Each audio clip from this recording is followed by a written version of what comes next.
If it's because the crowd got involved, I'm just being like hard on myself. Without going back and watching the fight, I know that there's some things I can be proud of. Like, when have you ever really seen me stand with somebody for 15 minutes? But I felt myself get overextended at times, and a big part of the game plan was don't get overextended, throw short. And I did catch myself getting a little bit antsy, so I kind of reached a little bit. I felt my chin kind of come up. I have a weird ability to be pretty conscious of what's going on in a fight. And maybe that comes with 17 years of experience, but at the end of the day, unless you finish Courtu McGeeem, he's really not an easy guy to look good against. I mean, even guys that go 15 minutes with him rarely kind of style. Like, he's a really tough guy. He's really durable. I hit him with some good shots, and he kept coming. He kept coming at me, and I mean, it's the fight I expected, so I guess I should not be so critical of myself. At the end of the day, I won 3 fights in a row as of now, so I guess I just got to go back and watch. My coach has said it was an A+ performance, and I listened to them. Like, I'm always going to stay disciplined to listen to what they say, and after 2 rounds, they're like, you just keep doing what you're doing, don't let him back in the fight. And me wanting to kind of go for finishes has cost me at times, and we felt like that was Court's best way to beat me, is if I kind of get ahead of myself like I did against Luque, chasing submissions, falling off the top, getting impatient on bottom, trying to scramble up. So I had to force myself to be patient, and it paid off. Yeah, it must be like a mix of feelings, because you're obviously critical of your performance, but you're taking 2 checks, 3-fight win streak. Got to win. Doesn't look like you were too. You don't leave too hurt. No, I mean, I feel good. Just pissed off at myself. I don't know. I mean, maybe if I got like a couple takedowns or something, I'd feel better. I don't know. I felt like it was a little bit sloppy. I don't know. It's weird. I mean, it's kind of foreign territory for me to go 15 minutes just standing with somebody. I really haven't done that very many times in my life, and maybe I'm mad at myself for not going to my plan A and trying to put the wrestling grind on him and try to, like I said on media day, chase down Damian Maia's submission record. But at the end of the day, what if I did that in hindsight and Courtu McGeeem sitting up here talking to you guys? What would I rather have? A losing performance, going for the finish and going home with 1 paycheck, or sitting here a little pissed off at myself and going home with 2 checks and a 3-fight win streak? I think I should be happy that I'm in a position with the latter of the two. Yeah. You got a good momentum going on, so what's next? Are there any big names that you eye out there? I really don't have a name in mind. The problem is I have 2 jobs, and it's a really, really freaking good problem to have. So I have a really busy August, and I don't really feel like squeezing a fight in July. Everything's booked. So I got to work the desk August 9th, pay-per-view the 16th, road to UFC the 22nd. I don't know if I'm supposed to say anything, but September 2nd, I get to commentate a big event on a Tuesday for the first time, and then I have to call some fights in Canada on the 4th. So until I get through that stretch of the summer, it's safe to say I won't fight till the end of the year. So really, I don't have any names in mind. Just putting a lot of emphasis in the big opportunities I have ahead of me in August, and then once we get through that little stretch, we'll get back in the octagon, maybe December. No Colby call out this time? Why waste my time? It's a waste of my time. It's a waste of your guys' time. You say his name, it makes a headline, and I'm done making that headline. It's just pointless. There's other guys I could focus on, and there's a lot of welterweight fights booked, so we'll see what shakes out. Well, congrats on the win and on your success in your commentating career as well. Thank you, sir. I appreciate it. Not to give the guy too much, coverage, but did you have to run into him during the Ultimate Fighter and stuff?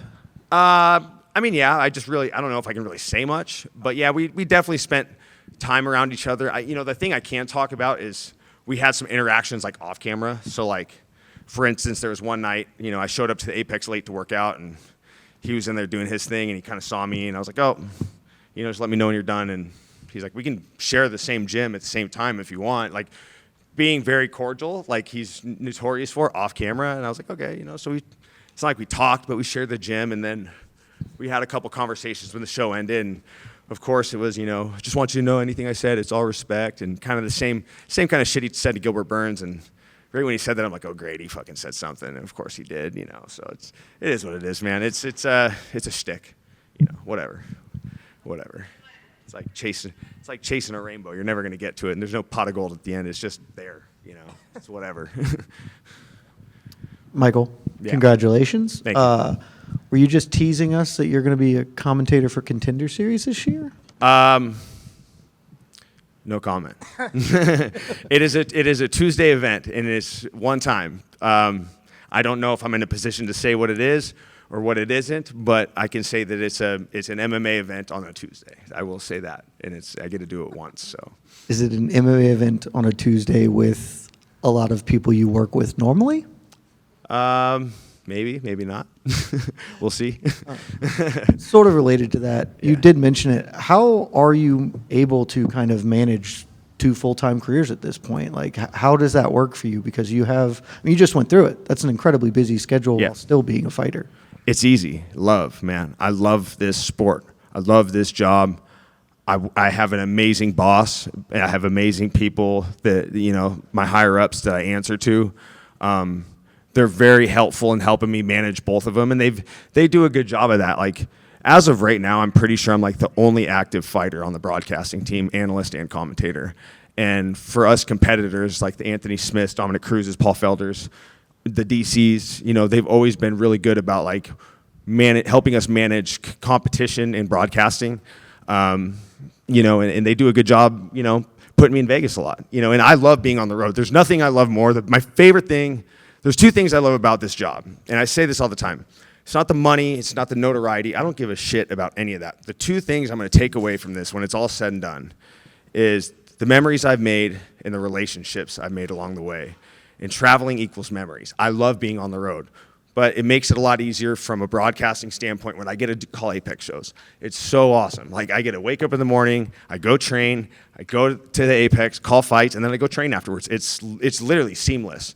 And even times I've been on the road, like when I went to Edmonton, I just look at the card and see find a fighter that I have some sort of relationship with. Like when I did Edmonton, I reached out to Bob Perez, someone I've actually had to be on the other side of the octagon with when I fought Kevin Holland. What a great guy to train with for 3 or 4 days and pick his brain because he had to fight me. So it's like, it's very easy. You just have to be willing to, be busy. And I don't have kids. That's also like the other like kind of asterisk next to this whole thing. I have no responsibilities other than my career. So it's really easy, and I love it. I will never say no to an opportunity to do any work related to this sport. I will not say no. Well, thanks and congratulations. Thank you, sir. Yeah. Michael, right here. Congratulations on your victory, man. Yeah.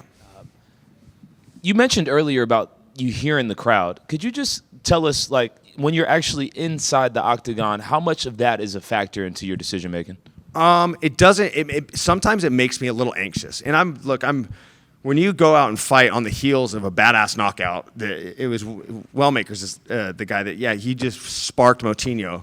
They have a thirst for more, so it's like, I don't have power like that. I don't fight like that. So it's hard for me to kind of quench that thirst that they have for more violence, but there are times I felt myself in the fight like, okay, they're kind of I'm going to try to crack this guy, get him off my back a little bit. But, my coaches do a good job bringing me back to being present in the fight. You got to block out that noise. And I'm a guy in however many UFC fights I've had a few fight of the nights. I've had a few performance bonuses.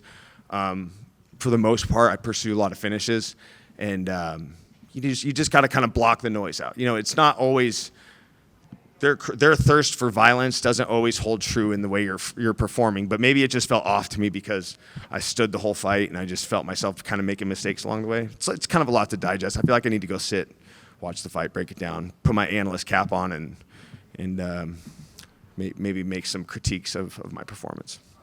Congratulations, man. Thank you. I appreciate it.